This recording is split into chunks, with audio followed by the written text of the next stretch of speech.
Assalamualaikum warahmatullahi wabarakatuh. Selamat pagi Ibu Desria Kurnianti selaku dosen pengampu bisnis internasional. Perkenalkan, saya Naira Azahra dengan NIM 17056242116 dari program studi S1 Manajemen. Hari ini saya akan mempresentasikan proyek UTS saya yang berjudul Ekspor ST Indonesia ke Singapura. Jadi, industri minuman ready to drink atau beverage di Singapura itu mengalami pertumbuhan yang cukup tinggi dalam beberapa lama terakhir. Hal ini itu dipengaruhi oleh gaya hidup masyarakat yang ingin semakin praktis dan juga cepat, terutama di kalangan anak muda seumuran saya, anak muda kuliahan, dan juga pekerja yang masih muda. Minuman kayak flavor tea, fruit tea, milk tea, dan juga bubble tea itu menjadi bagian dari gaya hidup. Jadi minuman ini bukan cuma dikonsumsi untuk melepas rasa haus dan dahaga, tetapi menjadi bagian dari tren sosial dan juga lifestyle. Singapura saya pilih sebagai negara tujuan untuk ekspor karena Singapura ini punya kondisi ekonomi yang stabil, daya beli masyarakat yang tinggi, dan juga tingkat urbanisasi yang besar. Jadi masyarakat Singapura itu punya aktivitas yang super padat, jadi lebih suka sama produk yang praktis dan juga mudah untuk dikonsumsi.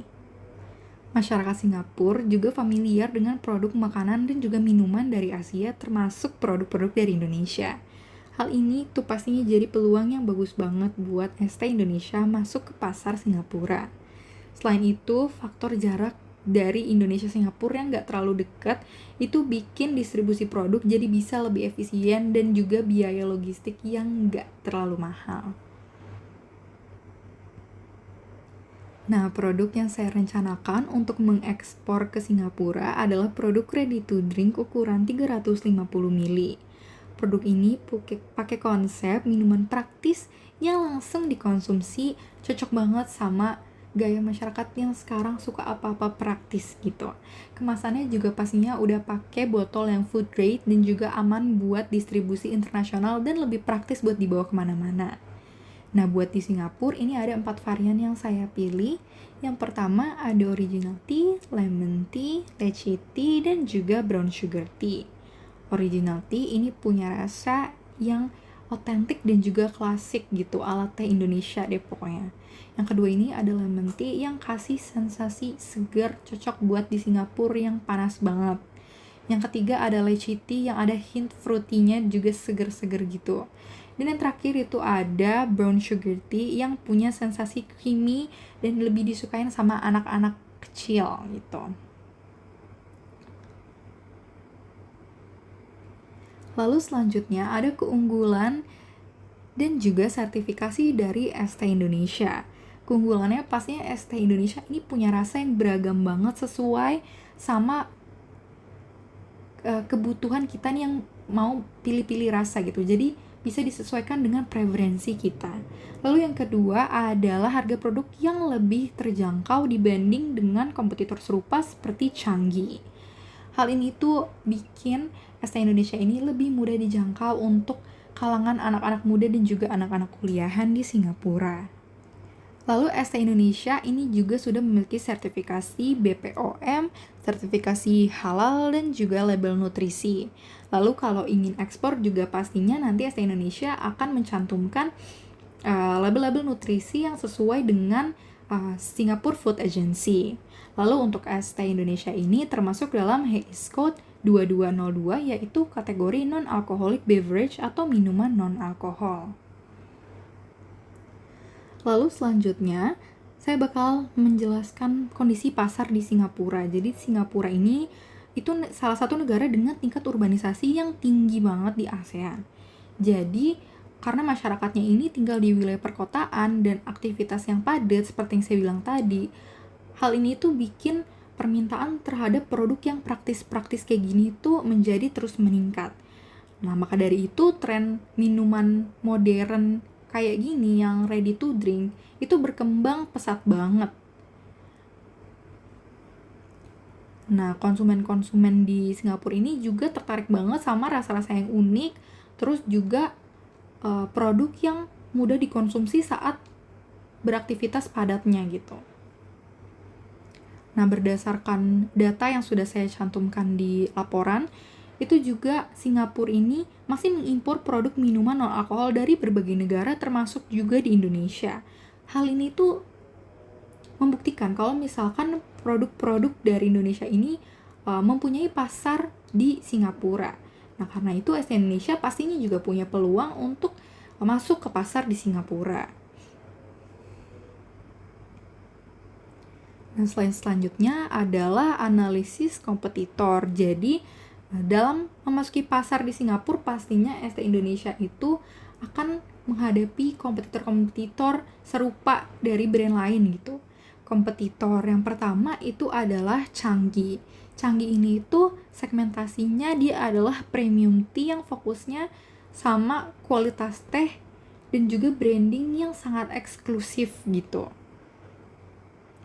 Sedangkan IT itu tuh dia adalah brand yang mirip-mirip sebenarnya sama ST Indonesia, tapi dia tuh tidak ada rasa otentik yang menonjolkan ciri khas dia. Nah, keunggulan dari IT ini tuh sebenarnya karena dia cabangnya udah banyak banget di Singapura, jadi dia lebih mudah dijangkau. Tapi dia belum ada minuman ready to drink ya, makanya ST Indonesia ini masuk sebagai produk yang menawarkan minuman yang praktis, tetapi harganya juga sangat affordable dan bisa dijangkau oleh segala kalangan. Lalu selanjutnya adalah STP.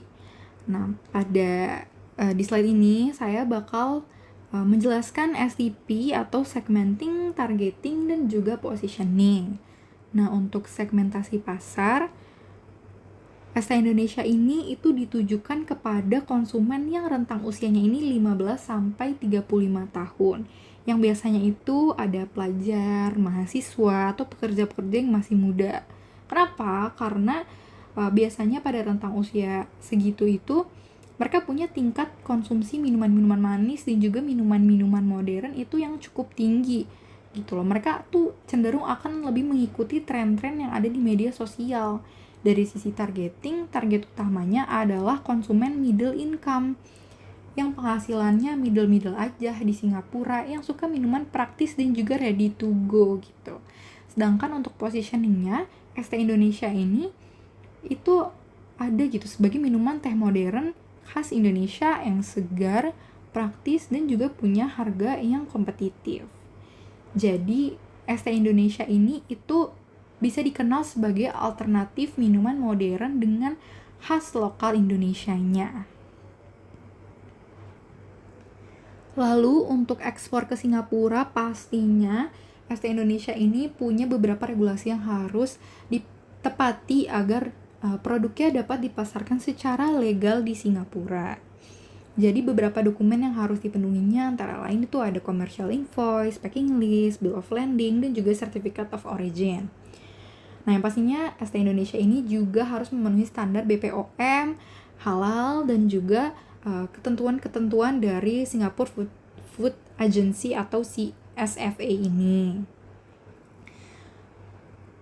Lalu Ecoterms yang digunakan kita itu adalah CIF atau Cost Insurance and Freight. Jadi dengan CIF ini eksportir kita ini bertanggung jawab terhadap biaya pengiriman, asuransi, dan juga distribusi barang sampai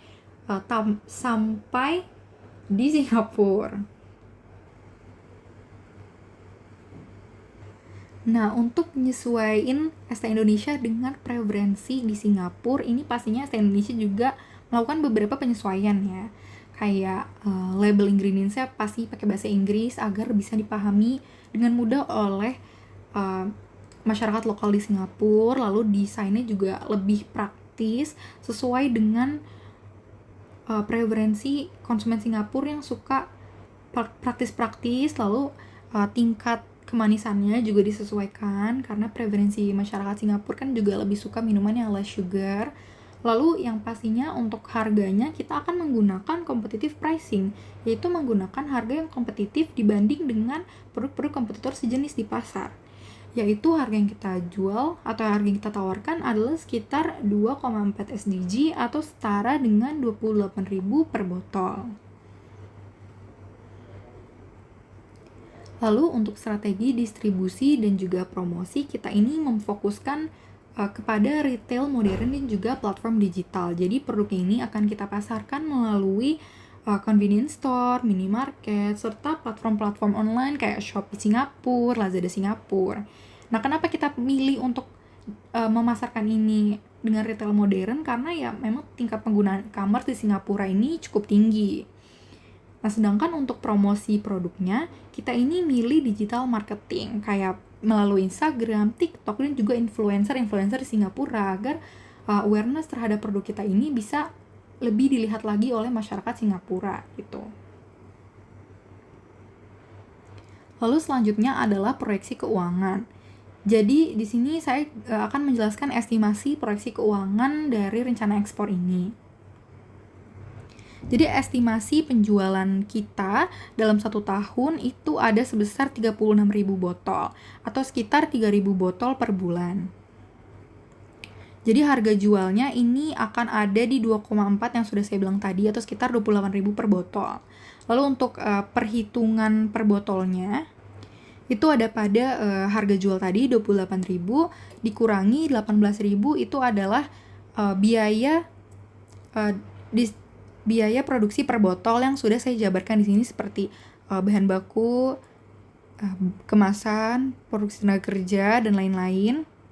Sehingga estimasi keuntungan kotor yang kita peroleh adalah 9.500 per 1 cupnya. Lalu untuk perhitungan total pendapatan per tahunnya itu ada di 36.000, yaitu adalah estimasi jumlah botol yang akan kita jual per tahun tadi, lalu dikalikan oleh 28.000, itu adalah perkiraan penjualan per cupnya. Lalu kita akan mendapatkan pendapatan kotor per tahunnya itu ada di 1.8 miliar. Lalu untuk perhitungan biaya variabelnya ada di 36.000, tadi estimasi penjualan botol per tahun, dikali 18.500 itu adalah estimasi produksi biaya per botol, lalu mendapatkan angka 666 juta. Lalu untuk total keseluruhan biaya produksinya itu ada 666 juta, ditambah 100 juta. 100 juta ini merupakan biaya tetap tahunan yang akan selalu kita keluarkan per tahun gitu loh, kayak legalitas, promosi, operasional, segala macam, mendapatkan angka 766 juta. Lalu untuk laba bersih di tahun pertamanya itu kita dapatkan 1 miliar 8 juta tadi keuntungan laba kotor per tahun dikurangi 766 juta, itu merupakan total biaya produksi per tahunnya estimasi. Lalu mendapatkan keuntungan sekitar 242 juta. Lalu selanjutnya saya akan menjelaskan mengenai break-even point atau titik impas. Jadi break-even point ini dipakai untuk mengetahui jumlah minimal penjualan yang harus dicapai dari ST Indonesia ini. Nah, kayak yang udah saya bilang tadi, biaya tetap tahunannya itu kan 100 juta ya. Nah, lalu untuk menghitung margin kontribusi per botolnya ini, itu adalah harga jual dikurangi dari biaya produksi, yaitu 28.000 dikurangi 18.500 tadi, sehingga menghasilkan 9.500. Maka perhitungan BEP-nya itu 100 juta dibagi 9.500, yaitu adalah 10.526. Artinya perusahaan ini perlu menjual sekitar 10.526 botol agar mencapai titik impasnya. Jadi dengan target sekitar 3.000 per bulan, itu estimasi pencapaian break-even point-nya adalah sekitar 3,5 bulan, atau ya diperkirakan akan mencapai keuntungan pada bulan keempat operasional dari ekspor ini. Lalu selanjutnya saya akan membahas resiko dari kegiatan ekspor ini. Yang pastinya kan kalau ekspor ada beberapa resiko-resiko yang perlu kita perhatikan gitu ya. Yang pertama itu adalah resiko persaingan pasar, kayak yang tadi udah sebelumnya saya mention. Kalau misalkan hal ini tuh maksudnya minuman ready to drink ini memang sedang happening, jadi yang pastinya punya tingkat persaingan yang sangat tinggi karena banyak brand lokal maupun brand internasional yang memang sedang happening untuk menjual minuman ready to drink. Nah, tren konsumsi masyarakat Singapura juga lagi mulai bergeser dari minuman manis-manis, dari minuman milk tea, bubble tea, ke minuman rendah gula dan juga healthier beverage gitu. Yang kedua adalah resiko nilai tukar uang, mata uang. Karena yang pastinya ekspor ini kita menggunakan dolar Singapura, sedangkan biaya produksinya itu pakai rupiah, maka itu perubahan kurs itu dapat pastinya mempengaruhi keuntungan dari perusahaan. Lalu resiko yang ketiga adalah regulasi dari ekspor impor ini, karena Singapura ini punya regulasi ekspor impor makanan yang cukup ketat, terutama itu terkait keamanan pangan, labeling, dan juga standar kemasan produk. Dan yang terakhir ini adalah resiko logistik, yaitu keterlambatan pengiriman, kenaikan biaya distribusi, juga kerusakan produk selama proses pengirimannya.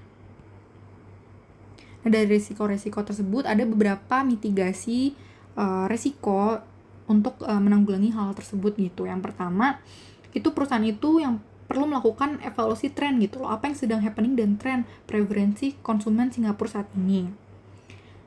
Seperti kayak yang tadi gitu, preferensi Singapura ini lagi suka minuman yang healthy, jadi tingkat kemanisan produknya perlu diperhatikan seperti itu. Lalu yang kedua, perusahaan ini juga perlu menjaga efisiensi biaya produksi agar keuntungannya itu tetap stabil walaupun terjadi gitu nih kelonjakan kurs ataupun terjadi perubahan nilai tukar. Yang ketiga ini, perusahaan perlu menggunakan jasa logistik yang pastinya sudah terpercaya, yang sudah memiliki nama di pasaran gitu, agar pengirimannya ini dapat dapat terjalani secara aman. Dan yang terakhir ini, perusahaan itu juga pastinya harus memastikan legalitas dan juga regulasi produk harus tetap sesuai dengan standar dari SFA. Jadi harus selalu diperbarui dan selalu dicek ulang gitu, apakah sudah sesuai dengan standar atau belum. Jadi kesimpulannya, berdasarkan analisis saya yang telah saya lakukan, ekspor ini itu cukup layak dilakukan sebagai strategi ekspor brand lokal ST Indonesia ke Singapura, karena ST Indonesia ini memiliki peluang pasar yang cukup baik dan juga tren yang memang sedang memadai gitu di Singapura. Tren ready to drink ini tuh sedang happening. Dari segi keuangan pun ST Indonesia ini mempunyai estimasi yang cukup baik gitu, dengan laba bersih sekitar 242 juta pada tahun pertama dengan titik impas yang hanya 4 bulan saja gitu. Jadi ST Indonesia ini punya peluang yang cukup potensial gitu loh untuk dikembangkan sebagai bisnis jangka panjang ekspor di Singapura. Nah, kalau gitu sekian saja presentasi yang bisa saya berikan. Kurang lebihnya saya mohon maaf. Terima kasih atas perhatian Ibu dan juga teman-teman semuanya. Wassalamualaikum warahmatullahi wabarakatuh.